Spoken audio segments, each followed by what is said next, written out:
हाँ सही सही सही। चले बिस्मिल्लाह करते हैं। Boiling point is another property of liquid. Rehan Tahir, और ये दरवाजा से बंद करो। अच्छा, तो another property is boiling point. Boiling point क्या है, ये हमने इससे पहले भी डिस्कस किया।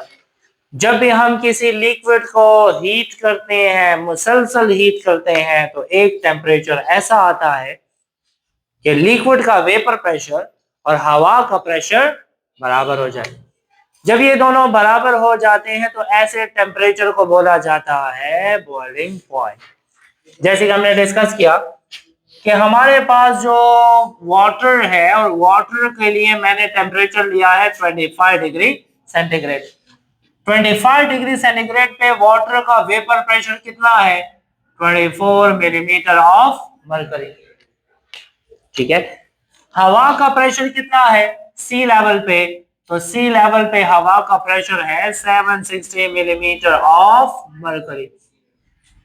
अब जब 25 डिग्री सेंटीग्रेड होगा तो पानी नॉर्मल नजर आएगा। जैसे जैसे टेम्परेचर ज्यादा करते जाएंगे तो एवापोरेशन का रेट ज्यादा होता जाएगा, वेपर प्रेशर भी ज्यादा होता जाएगा। फिर जब हम देखते हैं तो पानी उबलना शुरू हो जाता है। उबलता है ना, बॉयल होता है। जब बॉयल होता है तो उस टाइम पे क्या हो रहा होता है? असल में इसका जो वेपर प्रेशर है वो भी 760 हो जाता है, और हवा का प्रेशर भी 760 है। तो वो टेम्परेचर, जिस टेम्परेचर पे किसी भी लिक्विड का वेपर प्रेशर हवा के प्रेशर के बराबर हो जाए, या तो एटमॉस्फेरिक प्रेशर के बराबर हो जाए, या कोई एक्सटर्नल प्रेशर हो जो कि हमने प्रोवाइड किया हो। वो प्रेशर ज्यादा भी हो सकता है, वो प्रेशर कम भी हो सकता है। वो मेरा बाद में देखेंगे इंशाल्लाह। दो एप्लीकेशंस हैं। Pressure cooker is an application of boiling point, vacuum distillation is another application. लेकिन वो बात की बातें हैं। फिलहाल डेफिनेशन क्लियर है। ये वो टेम्परेचर है जिस टेम्परेचर पे लिक्विड का वेपर प्रेशर और हवा का प्रेशर बराबर हो जाए। ठीक है। अब ऐसा है, जब भी किसी लिक्विड का बॉइलिंग पॉइंट पहुंच जाता है और फिर हम मुसलसल गर्म कर रहे होते हैं, तो वो टेम्परेचर 100 से ज्यादा फिर नहीं होता। याद रहे, पानी बॉयल हो गया, पानी का टेम्परेचर 100 डिग्री सेंटीग्रेड पे पहुंच गया। अब जब फर्दर मैं हीट कर रहा हूं तो टेम्परेचर में कोई चेंज नहीं आएगा। क्यों? क्योंकि जो फर्दर हम हीट कर रहे हैं वो वाटर मॉलिक्यूल से अलग करने में इस्तेमाल हो रही है। मतलब ये हुआ कि further heat is used to break down the intermolecular forces. तो जब वो हीट गई, इस्तेमाल हो गई, तो फिर तो टेम्परेचर में चेंज नहीं आएगा। तो वो कहां जाता जाएगा? गैस में कन्वर्ट होता जाएगा। तो एक और बात याद रखें, at boiling point the temperature of liquid remains constant. क्यों? Further heating is used to break down the intermolecular forces. समझ आ गई? तो टेम्परेचर कांस्टेंट होगा, ये दूसरी बात याद रखें। ठीक है। तो at boiling point temperature of liquid remains constant because further heat is used to break down intermolecular forces। ठीक है। ये हो गया हमारे पास बॉइलिंग पॉइंट की डेफिनेशन और उसकी मेन बात। अब हमारे पास मुख्तलिफ किस्म के लिक्विड्स हैं, किसी का बॉइलिंग पॉइंट कम, किसी का ज्यादा। समझ आ गई? ठीक है। जिसका बॉइलिंग पॉइंट ज्यादा होगा उसमें हीट कंटेंट ज्यादा होगा। लेट्स सपोज अगर कोई चीज बॉयल हो रही है, और वो बॉयल हो रही है लेट्स सपोज 78 डिग्री सेंटीग्रेड पे, किसमें? 78। और दूसरी चीज बॉयल हो रही है 100 डिग्री सेंटीग्रेड पे, तो कहां पर हीट ज्यादा होगी? जिसका बॉइलिंग पॉइंट ज्यादा होगा। ठीक है। तो हम यहां पे लिख देते हैं कि बॉइलिंग पॉइंट और heat content of liquid directly proportional है, जिसका बॉइलिंग पॉइंट ज्यादा उसकी हीट कंटेंट ज्यादा है। ठीक है, अब बॉइलिंग पॉइंट किस पे डिपेंड करते हैं? तो boiling point depends upon two factors. कितने फैक्टर हैं? दो। एक है इंटरमॉलिक्यूलर फोर्स और दूसरा है एक्सटर्नल प्रेशर।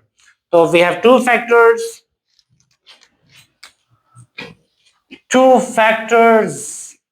दो फैक्टर्स हैं अफेक्टिंग बॉइलिंग पॉइंट। एक फैक्टर है इंटरमॉलिक्यूलर फोर्सेस और दूसरा है एक्सटर्नल प्रेशर।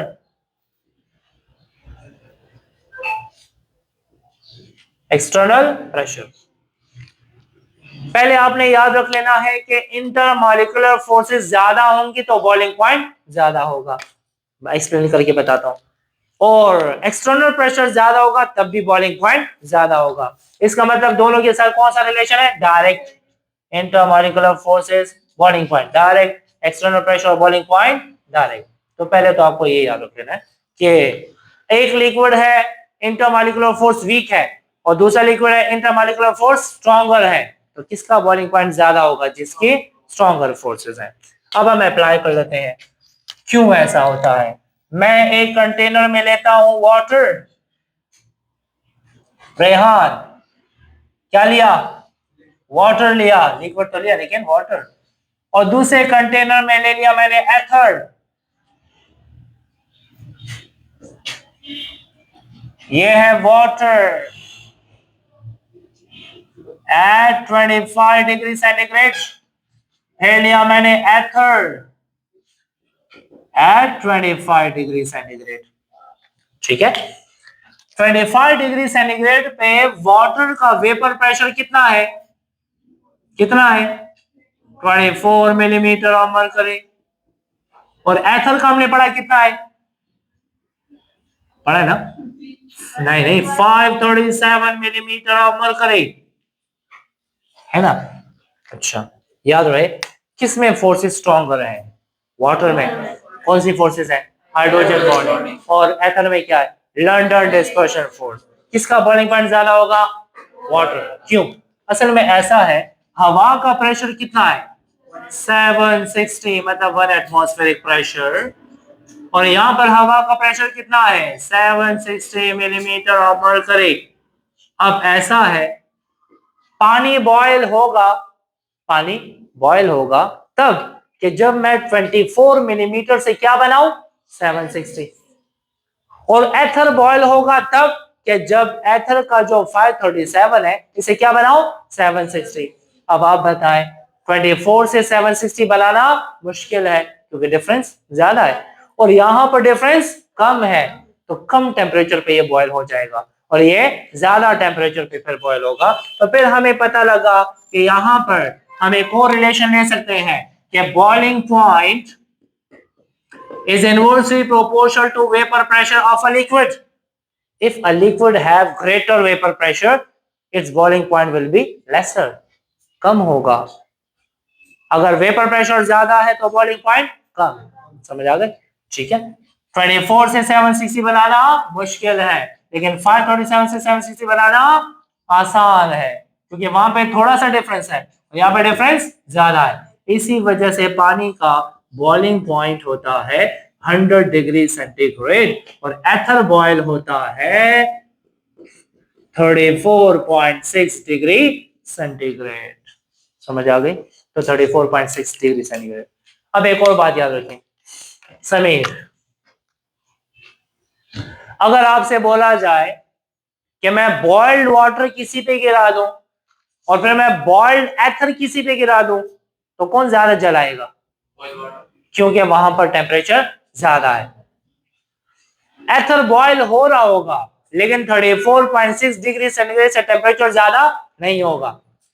मैंने कहा ना कि जब बॉइलिंग पॉइंट पे टेम्परेचर पहुंच जाता है तो फिर टेम्परेचर कांस्टेंट हो जाता है। फर्दर हम हीट करेंगे लेकिन वो हीट से टेम्परेचर ज्यादा नहीं होगा क्योंकि वो कहां इस्तेमाल हो रही है? इंटरमॉलिक्यूलर फोर्स को तोड़ने में इस्तेमाल हो रही है। समझ आ गई? तो याद रहे इंटरमॉलिक्यूलर फोर्स और बॉइलिंग पॉइंट के दरमियान डायरेक्ट रिलेशन। अब आते हैं एक्सटर्नल प्रेशर की तरफ। हमारे पास 3 कंडीशंस हैं, बुक में दी गई हैं।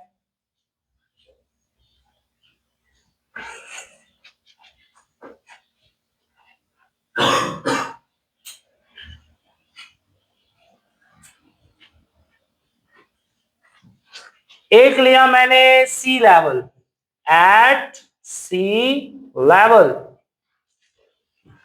फिर मैंने लिया एट मरी हिल, और फिर लिया मैंने माउंट एवरेस्ट।